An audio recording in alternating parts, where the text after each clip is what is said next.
Olá, meus irmãos, paz do Senhor Jesus, bom para mais uma lição da nossa EBD. E hoje nós vamos comentar a lição de número 7, uma igreja que não teme a perseguição.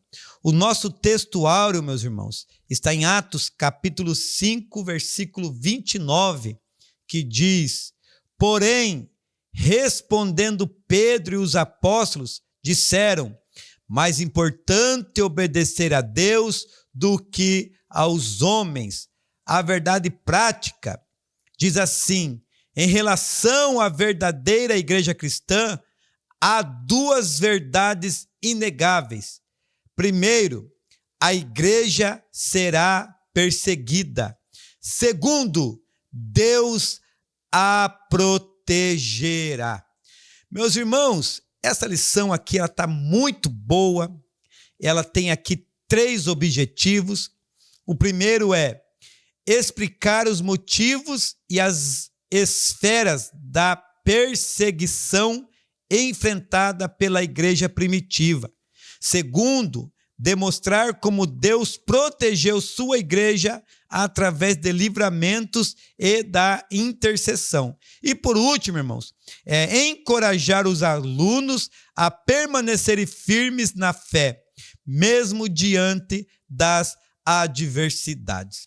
Nós entendemos, irmãos, que nessa lição, hoje que nós vamos estudar, estudaremos como a igreja primitiva enfrentou oposição com coragem e fé, confiando na proteção divina. Então, desde o início, a igreja sofreu ataques por defender princípios que confrontam os valores do mundo.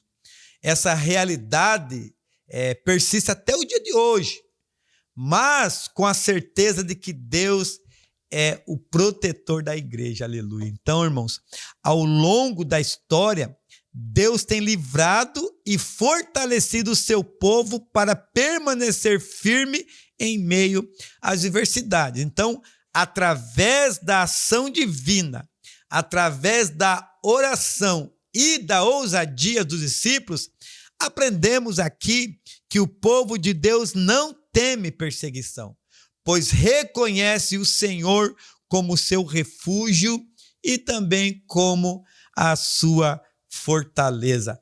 Quero deixar aí para os irmãos ler os Salmos de número 46. Amém? Vamos seguir então para o nosso primeiro tópico da lição, a igreja perseguida. Esse tópico aqui ele tem 3 subtópicos e o primeiro dele é os perseguidores. Então, lendo aqui essa revista, comentando aqui o que o comentarista escreveu para nós entendemos aqui que, desde o início, os seguidores de Jesus enfrentaram oposições. No Antigo Testamento, os profetas foram perseguidos por reis e também perseguidos por líderes religiosos. Já aqui no Novo Testamento, parte da classe sacerdotal rejeitou Jesus e perseguiu os apóstolos para manter o seu poder religioso e político.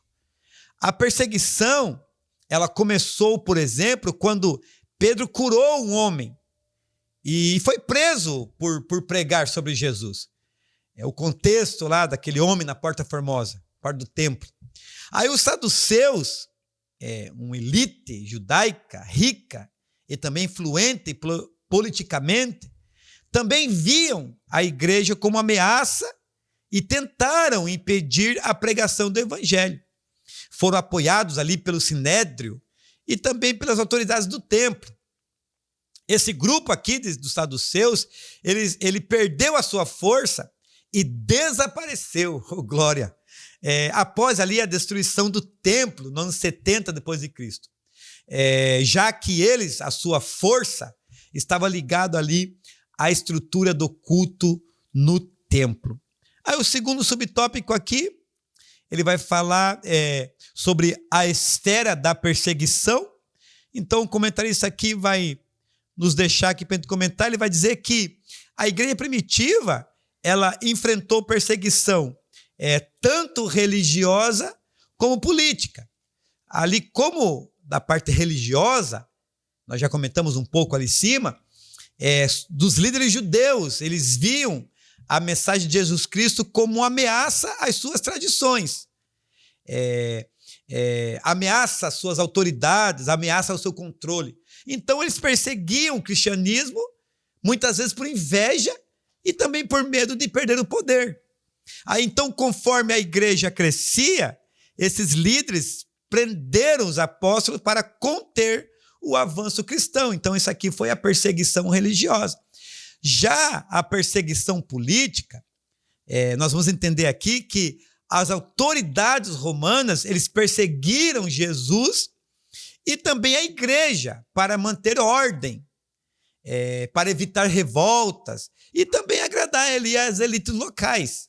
Então, muitas vezes, em conluio ali com os líderes religiosos, eles oprimiam o povo crente, né? Os cristãos.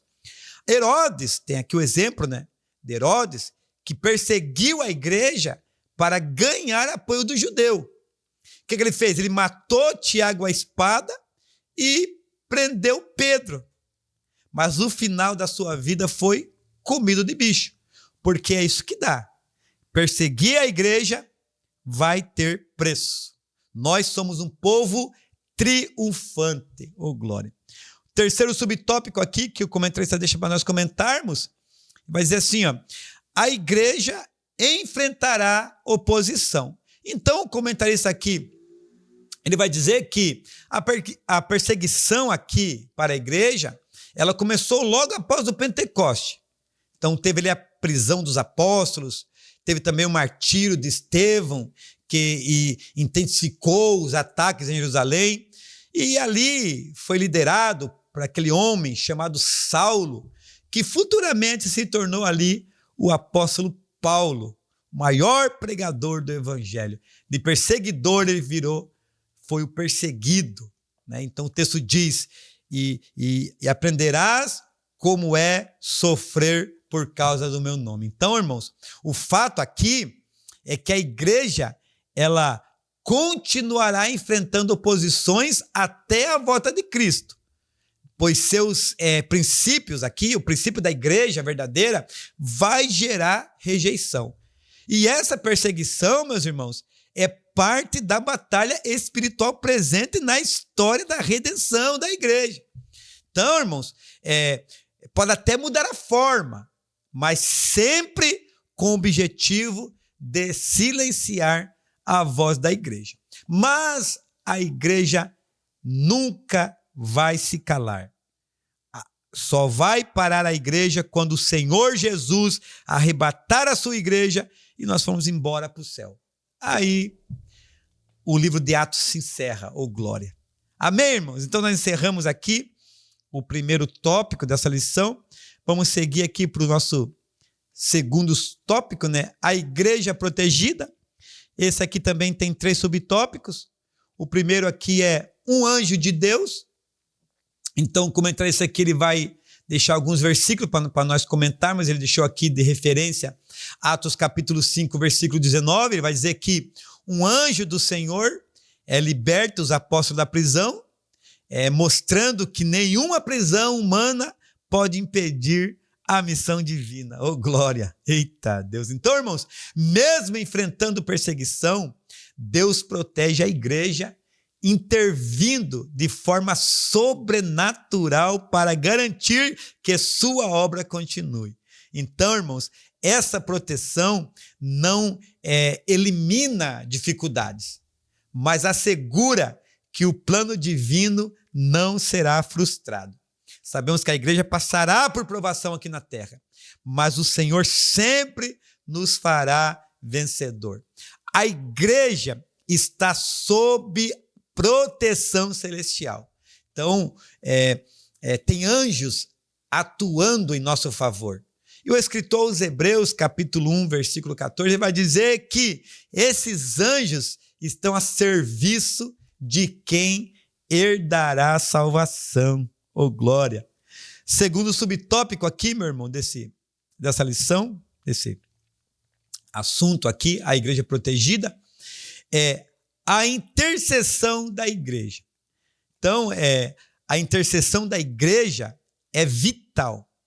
Então, ela funciona como um pulmão espiritual do corpo de Cristo, onde a oração traz transformação. Então, ao orar, a igreja se une a Deus para que a sua vontade se realize na terra. Aí o comentarista vai deixar aqui para nós comentar também o livro de Atos, capítulo 12, versículo 5, especificamente. Então ele vai dizer que enquanto Pedro estava preso, a igreja orava continuamente por sua libertação. Embora a igreja não pudesse agir fisicamente, eles agiam orando e colocando essa causa na presença de Deus com um clamor persistente. Mesmo com o luto ali, com a morte de Tiago, mesmo motivado ali pela morte do seu companheiro, do seu irmão Tiago, ainda assim ele estava em fervor em oração, que resultou, irmãos, na intervenção sobrenatural de um anjo, libertando Pedro milagrosamente. Oh, glória! Então a intercessão da igreja é muito poderosa, irmãos. Terceiro subtópico, o valor da oração. Queridos, amados ouvintes, o cristão aqui do Novo Testamento, eles enfrentavam perseguição, mas eles estavam em oração fervorosa. Quanto mais eles perseguiam, mais eles estavam em oração. E como nós já comentamos aqui, como quando Tiago foi morto e Pedro foi preso sob forte vigilância, 16 soldados, guarnição, a igreja, ela orou intensamente e perseverou por sua libertação. E a resposta veio de Deus, irmãos. Deus respondeu rapidamente. E o livro de Atos, aqui, capítulo 12, que é o que nós estamos comentando aqui, mostra o poder da oração diante da perseguição. Lembrando, meus irmãos, que apesar da oposição, Deus, ele protege e fortalece o seu povo. Então, a libertação de Pedro aqui, irmãos, é um exemplo inspirador do poder da fé e da intercessão da igreja, demonstrando como Deus manifesta seu poder mesmo em tempos difíceis. Então, aqui, o valor da oração é extraordinário. Por isso que há poder em joelhos dobrados, irmãos. A oração, ela é poderosa para libertar. E Jesus pode te curar também. Se você acreditar, depois dessa lição que eu vou orar, e Jesus te cura, porque o poder da oração é poderosa. Eu creio no poder da oração. Amém, meus irmãos? Então, encerramos aqui o segundo tópico. Vamos seguir aqui para o nosso terceiro e último tópico, a igreja destemida. Esse tópico aqui ele tem 2 subtópicos. O primeiro aqui é testemunho com poder. Então, o comentarista vai deixar aqui para nós, né, que em Atos capítulo 1, versículo 8, destaca que o poder para testemunhar vem do Espírito Santo. É o Espírito Santo, irmãos, que capacita os crentes a viverem e proclamarem Jesus com ousadia. Então, sem o Espírito Santo, não tem como proclamar o nome de Jesus com ousadia. Então, irmãos, é o Espírito Santo que nos orienta, que nos capacita a proclamar o Evangelho. Então, testemunhar com poder envolve uma mensagem verdadeira, uma vida transformada e precisa da ação do Espírito Santo. E o livro de Atos aqui, que nós estamos estudando, mostra o Espírito Santo como uma fonte constante do poder da igreja. Sem o Espírito Santo, irmãos, o testemunho perde a eficácia. Esse poder aqui do Espírito Santo não depende do esforço humano, mas da presença de Deus agindo em cristãos obedientes, tornando a mensagem viva, verdadeira e impactante ao mundo. Então, quer pregar a palavra? Seja cheio do Espírito Santo. Busque o Espírito Santo, porque é só através do Espírito Santo é que nós vamos ter ousadia para pregar a palavra de Deus. Amém? O último subtópico aqui, convicto de sua fé. Então, o comentarista aqui vai dizer que Lucas destaca aqui em Atos, capítulo 5, versículo 29, a ousadia de Pedro, mostrando que a igreja primitiva não abria mão da fé mesmo diante dos riscos. Mesmo perante ser morto ali, ele não abria mão da fé que ele tinha.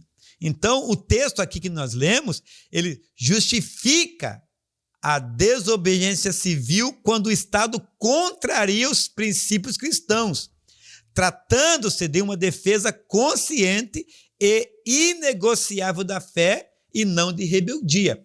Então, esse texto aqui nos justifica, irmão, quando o Estado civil querer se levantar contra a igreja.